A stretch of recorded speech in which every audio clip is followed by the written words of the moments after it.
5 vírus clássicos de computadores das antigas. O Morris foi o primeiro malware que ficou famoso na mídia não especializada e um dos primeiros disseminados online. Ele nasceu em 1988 e foi criação do, na época, universitário Robert Morris. A estimativa é de que 10% dos PCs conectados à internet naquela época foram infectados. Morris queria medir o tamanho da internet na época, mas por o que ele diz ser um erro de cálculo, acabou criando um programa bem danoso. Ele se reproduzia em rede, e ao criar pastas temporárias para salvar cópias de si mesmo, deixava máquinas e servidores extremamente lentos.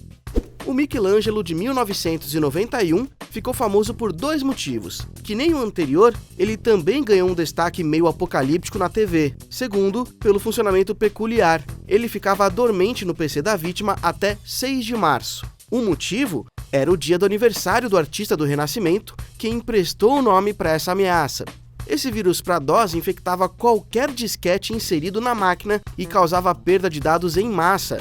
E foi o Michelangelo que deu fama e a liderança no mercado de segurança para John McAfee, o executivo malucão que fundou uma empresa de antivírus usando o próprio sobrenome. Esse você vai se lembrar. O I Love You atacou PCs com Windows a partir de maio de 2000 e se espalhava como um anexo falso de e-mail. I Love You era o título da mensagem, e muita gente curiosa caía só porque queria saber quem era o admirador secreto. O vírus foi criado por um programador nas Filipinas e chegou a atacar até agências governamentais. Primeiro, ele bagunçava e salvava outras coisas em cima de programas ou documentos de texto da sua máquina. Depois, ele se replicava rapidamente quando era baixado e enviava a si mesmo para sua lista de contatos, aumentando o número de vítimas.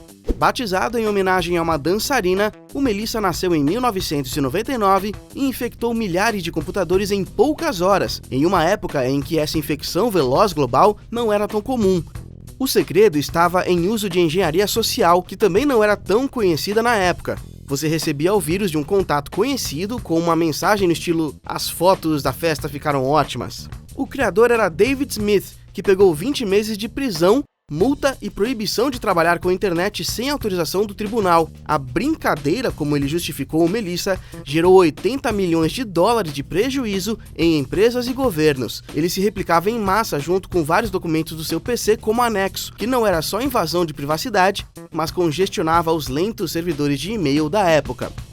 A tenista russa Anna Kurnikova foi uma das melhores do esporte na categoria de duplas no fim dos anos 90 e começo de 2000, só que ela também foi tema de um vírus que assolou muitos PCs nessa época. Criado por um estudante holandês, ele se disfarçava de imagens no formato JPG da atleta para forçar o seu download. No lugar, o computador rodava um script que salvava a si mesmo no seu HD e reenviava o e-mail para os seus contatos, inclusive entregando que você foi uma vítima. Ele ainda tentava se conectar com um servidor da Holanda em um dia específico de janeiro. O autor ficou espantado com o estrago que a sua criação fez e se entregou para a polícia local 3 dias depois. Continue ligado no nosso canal para mais vídeos como esse e até a próxima!